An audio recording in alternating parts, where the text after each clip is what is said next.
operations have resumed normalcy after days of strike at the airline exposed the cracks in the operations of the company, with the airline already in the market for another financial bailout after the renationalization program hit a snag. It looks like a missed bullet for the entity that is struggling to get out of the red. Sandrina Mwenda analyzes the pain points for KQ's balance sheet.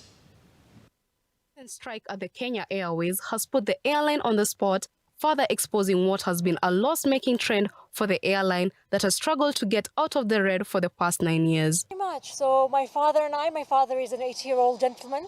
We were meant to fly to London today. We've been trying to get updates in the last couple of days, and unfortunately, I think the staff have been overwhelmed. There was a lack of clarity and any details. So we arrived for our flight today, which we were told was cancelled. And we're waiting to see the way forward if we can have another flight take us to London. The airline's negative equity deepened to 98.3 billion at the end of June from 83.3 billion in December, widening by 15 billion in 6 months.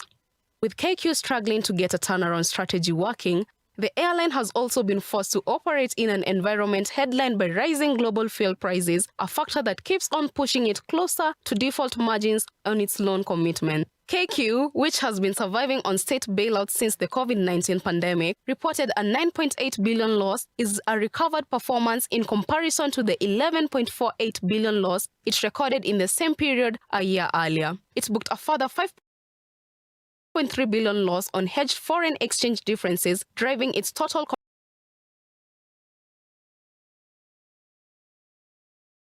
comprehensive loss to 14.9 billion, a worse showing than the 9.8 billion reported in a similar period in 2021. The ongoing strike has been sold to an injured airline